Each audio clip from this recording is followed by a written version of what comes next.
शरीर की सार्थकता ये सेवा में ही है। ये जो वैष्णव होकर के शरणागत होकर सेवा से बचते रहते वो देहाभिमानी है। वो अभी समझ नहीं पा रहे कि शरीर की सार्थकता किस में है। शरीर की सार्थकता खा पी करके इसे खूब मोटा कर लेना ये नहीं है। ध्यान रखना, ये व्याधि मंदिर है। जैसे मंदिर में देवता विराजमान होते हैं ना, ऐसे इसमें व्याधि विराजमान है। ये व्याधियों से युक्त है। शरीरम व्याधि मंदिरम। ये एक न एक दिन आपको बहुत दुख देगा, यहां तक कि मृत्यु रूपी भयानक दुख देगा। इसको ज्यादा सजाओ मत, इसको ज्यादा दुलार मत करो, बस उतना ही इसे दुलार करो जिससे ये स्वस्थ बना रहे। और भगवत सेवा और भागवत सेवा, चराचर जगत को भगवत भाव से, आप किसी की भी सेवा, कुत्ते की भी सेवा भगवत भाव से, निष्काम भाव से, तो भगवान को ही पहुंचती है सेवा। क्योंकि सबके हृदय मंदिर पर हमारे गोविंद विराजमान है। शरीर की सार्थकता किसमें? प्रभु और प्रभु के जनों की सेवा में। प्रभु से भी बढ़कर प्रभु के जनों की सेवा है।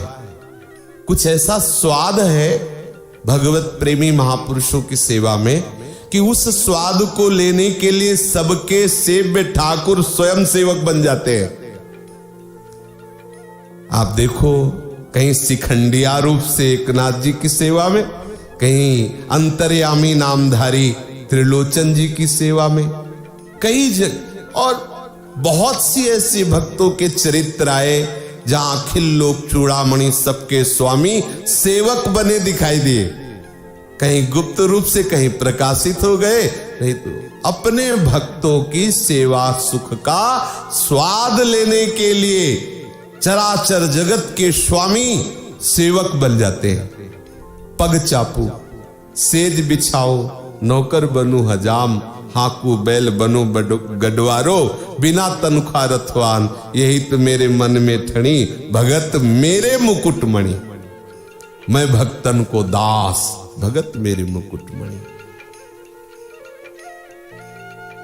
अगर शरीर से वैष्णव सेवा का अवसर कहीं मिल रहा हो तो ठाकुर सेवा रोक देना। ध्रुवदास जी ने 42 लीला जी में भी वर्णन किया है कि यदि आप श्री जी की सेवा में हो और कोई महाभागवत पधारा है तो श्री जी की सेवा को विश्राम दे दो। जिस स्थिति में हो पहले उस महाभागवत की अर्चना करो।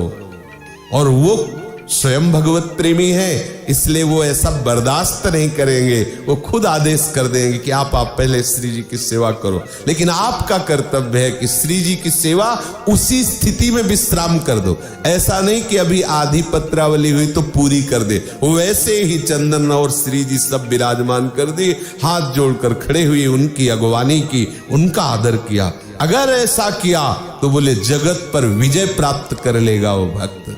आप माया को परास्त कर देंगे यदि आपने ऐसी वैष्णवों के प्रति, महाभागवतों के प्रति ऐसी भावना बना ली। पूर्व के वैष्णव जनों का दर्शन किया, उनके आचरणों का।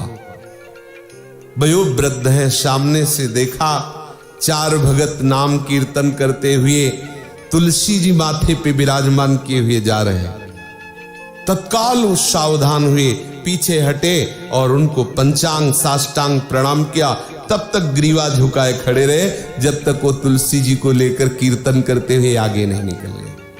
कोई भागवत विराजमान किए हुए, कोई अपने ठाकुर का सिंहासन, उस पे ठाकुर जी विराजमान है, कोई भी इस तरह से नाम कीर्तन करते हुए चाव उत्साह के साथ भगवद यात्रा जा रही है, तो कर्तव्य है इस शरीर को उस समय दासत्व भाव से युक्त करो। अगर आपका पुरुष शरीर तो साष्टांग लौट जाओ, नहीं तो पंचांग प्रणाम करो और सर झुकाए तब तक खड़े रहो जब तक हमारे स्वामी की वो सवारी और उनके पार्षद निकल न जाए। कहां वैष्णवता रह रही है, कहां? और अब गर्भ में छाती तान लेते कि हम तुमसे ज्यादा अच्छा कीर्तन कर लेते, या हम तुमसे कम थोड़ी वैष्णव है। अरे एक भागवत या ठाकुर गोपाल जी या प्रिया प्रीतम माथे पे रखे तो हमारे भी घर में विराज, ये वैष्णवता नहीं है। कोई वैष्णव जा रहा है भजन करते हुए और चोरी चोरी उसकी चरण रज लेके माथे पे लगा के, हृदय पे लगा के, वो हमने देखा है वैष्णव पुलकित होते हैं चोरी चोरी, इसलिए कि यदि उसके सामने लगाएंगे तो दैन्य मूर्ति वैष्णव के हृदय में कहीं उसको संकोच न हो जाए, इसलिए पीछे से चल। ये है इस शरीर की सार्थकता, ये है कि अगर कहीं किसी वैष्णव की सेवा का अवसर मिले तो ठाकुर सेवा दूसरे नंबर पे करे, पहले नंबर पर वैष्णव सेवा, पहले नंबर पर साधु सेवा। एक दिन किसी भक्त ने सुनाया था कि वो भगवान से पूछा, अपने घर के ठाकुर जो विराजमान थे वो उनसे बात करते थे, पूछा कि आपकी प्रसन्नता किस में है प्रभु? तो उनका हमारे प्रेमी जनों को सुख पहुंचाना, उनकी सेवा करना, इससे मैं बहुत प्रसन्न होता हूं। लग गए ठाकुर सेवा में, और जो भी संत जन आते उनको ठाकुर सेवा से भी अधिक सेवा करके सुख पहुंचाते। धीरे धीरे अर्थ की व्यवस्था घटी, संत जन आए, किसी तरह प्रसाद पाके गए तो ठाकुर जी से कहा कि ठाकुर जी आपकी कृपा से संत सेवा चल रही है, अब आगे जो कल सेवा की भावना अगर संत और आ गए तो आप समझ लीजिए। तो ठाकुर जी ने कहा क्या समझ लीजिए? बोले वो आपको बेच देंगे।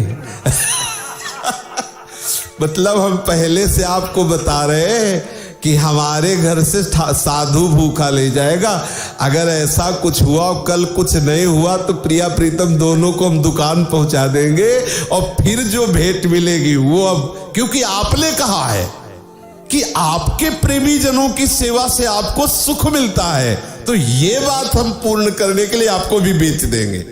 ऐसा भाव और ऐसा प्राय महापुरुषों में देखा गया है। आप भक्तमाल उठाइए, एक से एक ऐसे वैष्णव श्रेवी जिन्होंने तन मन प्राण धन सब न्यौछावर कर दिया, तो ठाकुर उनके अधीन हो गए।